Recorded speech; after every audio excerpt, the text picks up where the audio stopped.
1 review in 1 meet. Comparatively star performer of the day వచ్చేసరికి mask man and Emmanuel. And second thing వచ్చేసరికి ప్రియా. నాకు పెద్దగా ఆడినట్టు అనిపించలే, ఎక్కడెక్కడ కాంబినేషన్కి రూమర్స్ కింద నాకు అనిపించింది పర్సనల్గా. అండ్ మనీష్ కూడా వీళ్ళందరూ కాంబినేషన్ ఇంకా ఒకటే జట్టు కింద వాళ్ళతో పెద్ద అలవాటు లేకుండా స్ట్రాటజీస్ కింద ఏదో ప్లే చేస్తున్నారు నాకు అనిపించింది.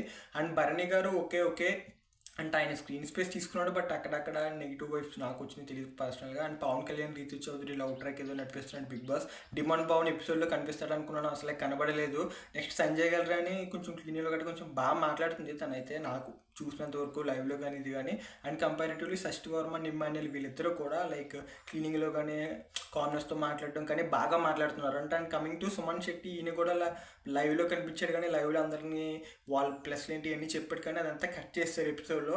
పెద్దగా ఏం లేదు, రాము రావుతో స్కోపే లేదు అసలు. మనోడు ఎక్కడో ఏదో బ్యాడ్జ్ చేస్తున్నప్పుడు నేను చేస్తాను అన్నాడు అంతే.